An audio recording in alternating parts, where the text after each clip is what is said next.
Today on the table, we have a Colt model 1903 pocket hammer. So I'll just go over quick safety. You can see here that it is not loaded. You can see there. And then in the magazine as well. You can see that, not loaded. So this gun was made from 1903 to 1927. It is a short recoil, semi-automatic, obviously. It was designed by Browning, of course. What it is it's a short version of the model 1902. So if you remember a video I posted maybe 2 or 3 weeks ago, I had a 1902 of the sporting and the military model. This is a short version of the sporting model, as you can see here. So it does vary just a little bit. This one had 2 different hammers on it as well as those other ones did, and I'll go over that here in a minute. It is chambered in 38 ACP, and you can see here, right here, so it says caliber 38 rimless smokeless. That's what 38 ACP is based on the way they called it. So that, you know, that's stamped obviously on this side, then it's just Colt and the patent date on here.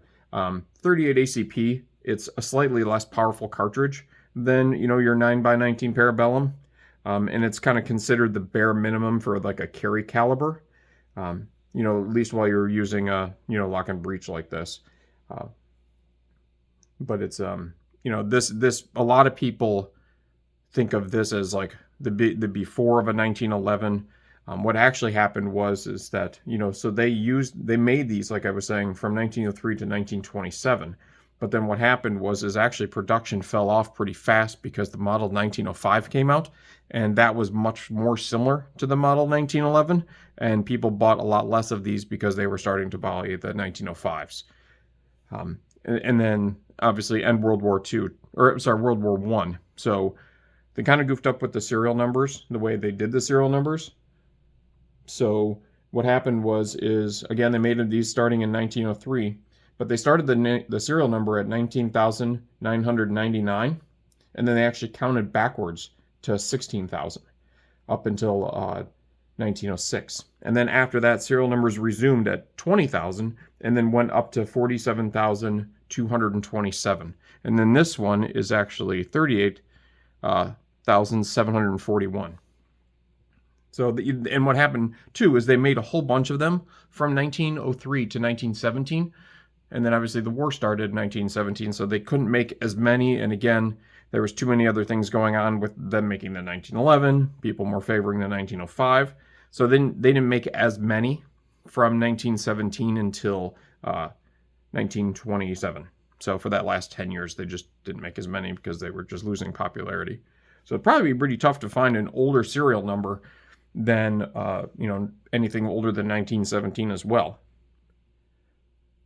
But they did make a total of 29,237 of them. But you can just see here. But a couple other interesting things about them. Like I said, I think I mentioned, I mentioned that this production dropped off with the model 1905. And then obviously with the 1911, the 45s, everybody thought that was a much better model. Oh, with the hammers too. So there were different types of hammers. So up until late 1907, a rounded hammer was on these. So I can show you, I have another model that has a round hammer on it as well. But then what happened was they went back to they went toward these the stub hammers, which is now what more people prefer. The round hammers, like you saw in the 1902, if you look in the video that I have, it just has like a round hammer on the back. It's pretty hard to, you know, grip it and be able to pull onto it. But these spur hammers are obviously much easier, and that was what was favored. So they end up putting these on there instead. But yeah, it's super cool. It's pretty heavy because it's very, you know, it's solid metal. It has its original trigger, has original bearing and the bushings, as you can see here, or the barrel and the bushings, as you can see. And then just has your standard iron sights. I have shot this. It is fun. It just looks cool. Imagine what it could tell you. I mean, it's 108 years old. That's pretty crazy. It looks this nice for being 108. But if you have any questions, or if there's any old Colts that you want to see, or if you have any questions about any specific ones, let me know, and I will make a video or reply in the comments.